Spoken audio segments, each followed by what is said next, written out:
Weekly Shonen Jump has been in circulation since 1968, and over the course of those 56 years, we've seen an insane amount of global hits, such as Me and Roboco. As of writing the script on August 26, 2024, there are currently 23 manga running in Shonen Jump. And we got all kinds of genres. We got psychological horror like Blue Box and romantic comedies like Jujutsu Kaisen.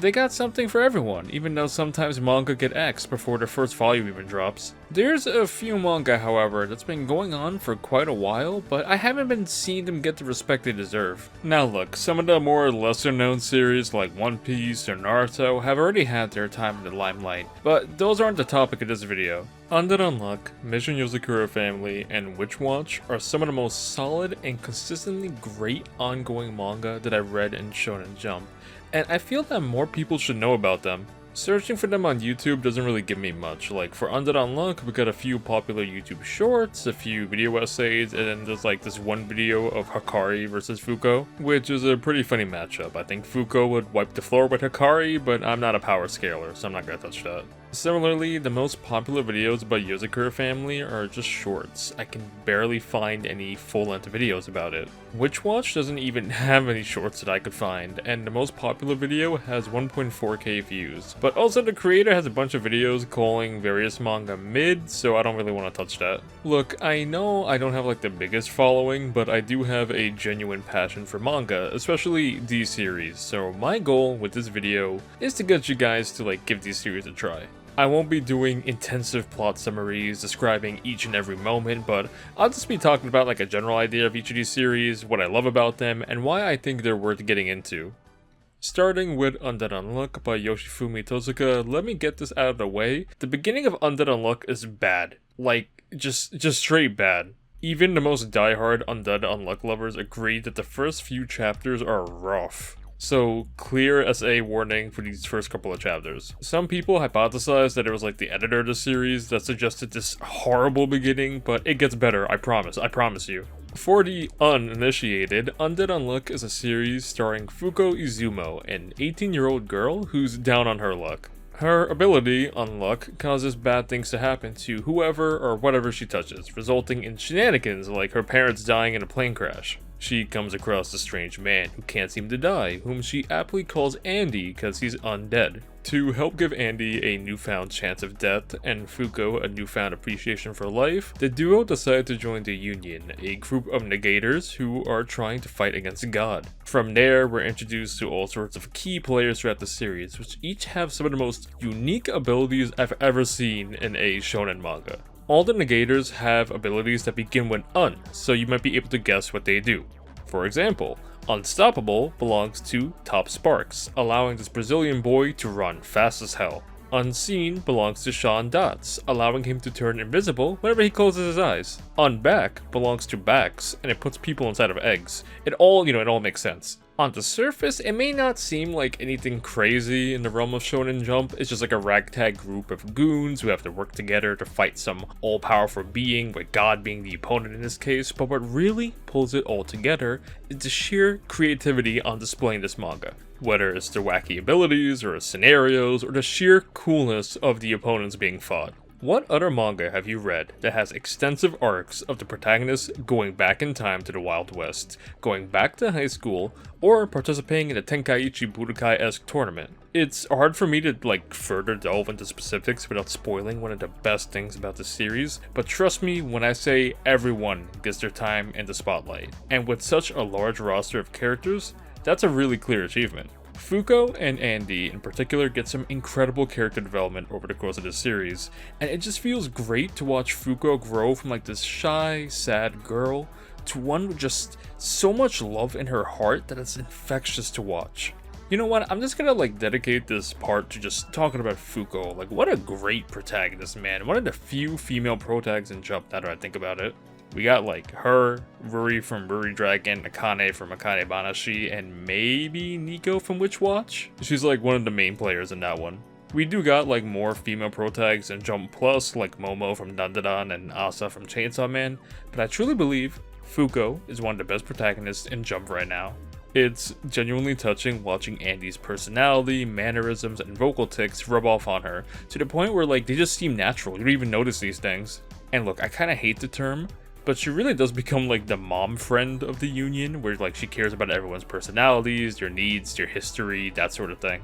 I think Undead Unluck clicked for myself and a lot of people during the Autumn arc, introducing the characters Ano-on and the Uma Autumn, with Uma being these freaks that embody concepts that can like manipulate them as well.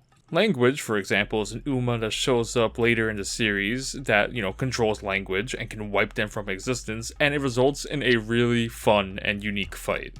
Now going back to Autumn, this can be considered the first long arc for the series. It shed a lot of light on the world as a whole, and it also just showed Fuko really getting into her element and working alongside Andy in a creative way. Ano-un is writing a manga that seems to be predicting the future, so how does Fuko get in contact with this anonymous mangaka whose name literally is unknown?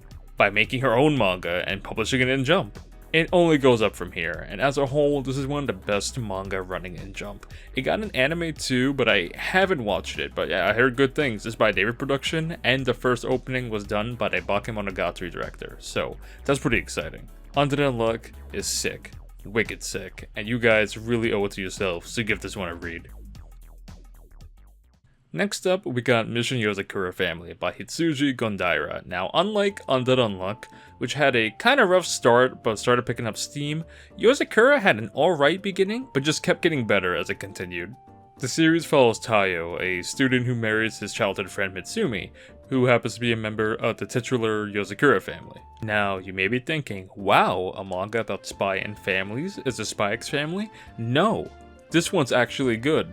Nah, this is jokes. I fell off with Spy X Family a few years back, around the time that Anya had that collar strapped to her, but on the other hand, I've been following Yozakura since 2021, and I've been having a blast the entire time through. The art style is cute and fun, very blobby, but like the mangaka knows when to lock in and knows when to take it easy. You have a very good balance between the two. Similarly to Fuko from Undead Unluck, Tayo starts off meek, but learns to find himself as the series grows on, growing more and more confident without losing what made him in the first place. Alongside Tayo and Mitsumi, we got the rest of the family: Kyoichiro, Futaba, Shinzo, Shion, Kengo, and Nanao. They all got different hair colors, but don't worry about that too much. They all kind of seem tropey at first, with Kyoichiro being a siscon, Futaba being small but angry, Shinzo being big and a softie, that sort of thing.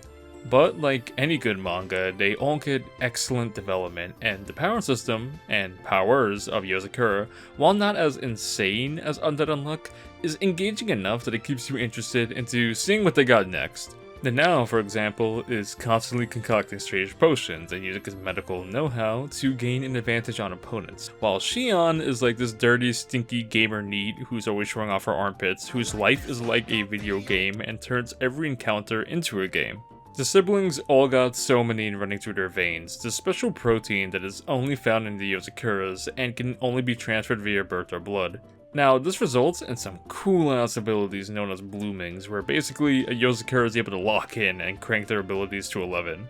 Part of the fun of Yozakura is watching the family's blooming, which usually is emblematic of their personalities and ideals. Tayo's, for example, is hardening. It's simply hardening. He can make specific parts of his body soft or hard. It sounds stupid, it really does, but then you realize, wait, it's literally Tayo stealing his resolve and just wanting to protect those that's important to him. He had his family taken away from him forcibly, and now he's thrown into this new group of strangers who slowly but surely become his family, and as such, he wants to protect his newfound family, as he knows how painful it is to lose them. Early chapters of Yozakura adopt a very Monster of the Week formula, which isn't inherently bad, especially when the chapters go by so quickly. We'd get a new spy trying to whack Tayo, or some strange predicament that he'd find himself in, and slowly but surely he manages to grow stronger and more dependable. Maybe he spends a chapter hanging out with a family member or something along those lines. The style works well in the manga, but honestly, the anime kinda lost me. Now, to the anime's credit, it does consolidate a lot of the early chapters, which I think is totally fine, but it still ended up feeling a little too slow-paced for my liking. I watched a little over half the anime with my partner, but interest was starting to wane, honestly. It's a fine enough adaptation, but I do think the manga is the way to go for this series. I love the art of the manga, and the anime just feels very by the books by comparison. It's all like subjective and a matter of opinion, but I just say go for the manga, cause the introductory arcs go by much faster, you get to the meat and potatoes soon. Part of the fun of Yozakura for me is just watching Taiyo's interactions with Mitsumi, because a lot of times with shonen manga in particular, you kind of have like a ooh, will they, won't they, like type deal with the male protagonist, whether or not he's gonna get with like his girl by the end of the series. But with this manga, they do it right away, and it's kind of cute what happens. In a sense, it's like something like Sweat and Soap, where like the main couple gets together at the very start, and part of the fun is just watching them grow as a couple and as people, and like growing to love each other more and more. I like that type of romance manga, and I wouldn't call this a romance manga, really. It's more action and comedy, but it doesn't have those really, really cute moments. I always think about the chapter where Taiyo and Mitsumi go on an aquarium date. It's always fun. If you're a fan of good nature, just good boys like friggin' Tanjiro from Demon Slayer, then you're gonna like Taiyo a lot, I guarantee it. Once the manga escapes from the cycle of Monster of the Week, the grander plot begins to unfold as like all sorts of questions are asked and then answered. What exactly happened to Taiyo's family? What's the deal with the Yozakuras? What's the deal with this freaky guy? All these questions get answered in due time, and it feels as though both Undead Unluck and Yozakura are shaping to end either this year or the next, probably the next. I strongly suggest y'all hop on these when you can, I promise they're worth it. Last but certainly not least is Witch Watch by Kento Shinhara. Now, compared to like the previous two manga I was talking about, which are like more traditional battle shonen, Witch Watch is a lot more laid back and relaxed, opting for more comedy and slice-of-life antics. Now, you may recognize Shinhara as he previously worked on Gintama alongside Hideaki Surachi, but I think more people would know him from his works on Sket Dance and Astra Lost in Space. I haven't read those two, but I heard they're comedic, so I trust them. Witch Watch is the story of Nico Watsuki, a teenage witch that's protected by her Oni familiar, Morihito, whom she affectionately refers to as Moi. Nico is told of a prophecy that could spell danger for her, so she lives alongside Moi and a bunch of friends in a house to all make sure that she's okay. Now, I know slice of life isn't like a genre for everyone, and there's definitely chapters in the series that don't have like a big impact on the plot as a whole, but this manga is so goddamn funny that I think every single chapter is worthwhile. Aside from Moi the Oni, Nico got other friends too, such as Kanchi the Tengu, Keigo the Wolf, and Miharu the Vampire. Recently in the manga, they introduced an alcoholic adult dragon girl named Bon, and she looks like this, and I think that might have sold the manga to like most of you. I made a post on Twitter talking about this chubby girl named Momo from Witch Watch, and I got like over 500 bookmarks, so maybe I got a lot of people into Witch Watch now. So a lot of the conflict in this series comes from Nico trying to help her school friends out with magic, only for it to have like some sort of disadvantage or side effect. As such, the chapters can seem formulaic when they follow the pattern of like 1. Person needs help, 2. Nico uses spell to help, 3. The spell backfires. But the chapters are so well constructed and fun that the recipe for success never grows stale. The manga also isn't afraid to like deviate from that formula too, with some genuinely exciting and well drawn arcs that showcase how well Shinhara can convey action. One personal favorite chapter of mine is when Moi gets like really into denim jeans, and the entire chapter is just explaining jeans and like jean lore. There's also this entire subplot about this Fujoshi mangaka classmate that Nico has, who makes doujins with her Fujoshi teacher for like this in-universe manga. And one of the funniest chapters in this entire series is when they just drop you into that aforementioned manga, and you're just like in the middle of the story and you're just reading it like, bro, who are these people? It plays it completely straight with no explanation, and I find that really funny. And speaking of, right, another thing that makes Witch Watch great is that like while Moi is like meant to be the straight man of the family, like to make up for everyone's like foolishness and antics, it doesn't stop him from being a freak too. And I think that balance is what helps make him such a fun character. He truly cares about Nico to the point where he knows her inside and out, yet he still can't tell that Nico has a super duper obvious crush on him. Of course, Nico herself is so shy that she ends up relying on spells to help her confess, but it's like to no avail, and they make for really entertaining chapters in their own right. I love the gradual progression of this manga. It may be slow for some, but I really enjoy how all the characters are slowly introduced to this ever-growing family, and they all get plenty of chapters dedicated to one another. Keigo especially gets some fantastic development, with him going from like this dumb hipster loner to a really fun and charming guy who's still also a dumb hipster loner. The side cast is also really fun. One I always think about is Nemu, the cat witch. She has a crush on Keigo, and one of the big things with Keigo is because he's a werewolf, whenever he sees like a crescent moon shape, he changes into like his alter ego basically. Mind you, the alter ego knows that Nemu has a crush on Keigo, but she never confesses, so it's like a mess. It's fun though, the two get really cute chapters together and I love them. And I love this manga in general. It's getting an anime adaptation next year, which is super exciting. I really hope that gets more people into it, because this deserves the world. You know, when I think about it, right? The 3 manga I've talked about in this video all deal with the themes of family in some way, shape, or form, literal or otherwise. With Undead Unluck, the members of Union are a family held together by hopes and dreams and Fuko. She knows their quirks, their icks, she knows how to push them forwards, making themselves feel better. She's incredibly accommodating and willing to not only help people out, but also work with them in order to make sure that they overcome their hardship, mostly on their own. With Yozakura family, you have not only the Yozakuras, but you also have the villain family led by Asa. No, not that one, but instead like this freaky bug-eyed guy that, like, despite his appearance, he really has the best intentions in mind for his own family. He even offers people food whenever he meets them. I really love the juxtaposition between the Yozakuras and Asa's family, and I won't divulge further details into Asa due to spoilers, but he's a very fascinating foil to say the least. Witch Watch is very obviously going down the found family route, but it's still really charming. All the family members are unique and layered, and just like Yozakura, their tropey facade quickly falls away and is replaced with nuanced characters. Now, sure, you get some jokes here and there, but you never get any flanderization or anything like that. What you do get with these 3 manga are just 3 fantastic stories with a large cast of characters that all get to share the limelight, whether it's fighting against God or fighting against your alarm clock in the morning. I love these manga, I genuinely do. I've been following them for years, and I just wish they were more popular, really.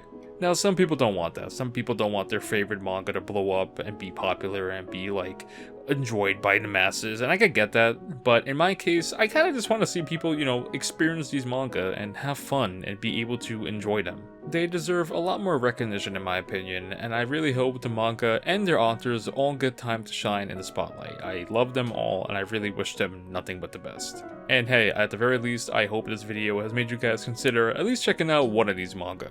Trust me, they're worth it, and I think you guys will find some new favorites here. You know what, I guarantee it. And with that, that's the end of the video. Thank you guys for making it to the end. Sorry for the wait, you guys are gonna have to wait a little bit longer because I got Octobenny to deal with, but I'll go back to making videos regularly. I love you all, and I'm just gonna read off my patrons real quick. So, a big thank you to Mason, Adrian, Fool Command, Dredgen Truz, The Bard, Oh Hey It Me, Citrus Banana, Trayman Jenkins, Expert Student 64, Smog, Dominoes, Folk Punk, Soon Mene, Saragnil, Big Boot Goddamn, Polaroid Jack, Sour Lolita, Borpulus Vunny, Real Settery, Loose, Vento, C, Kiwi Kiwi, V, Andrew, Braystar, Amaterasu, Logan, Sianaru, and Jeeb. Thank you guys as always for your support. I'm glad to be making videos again. Again, it's gonna be a little bit before my next video, probably gonna be my Octobenny video, but I had fun making this one, so that's totally fine. I hope you guys don't mind waiting. Love you all, be good. Please check out the manga I've talked about in this video, and if you like them, be sure to leave a comment, or you can reply to me on Twitter and let me know you enjoyed them. Thank you guys, be well, peace and love and Planet Earth.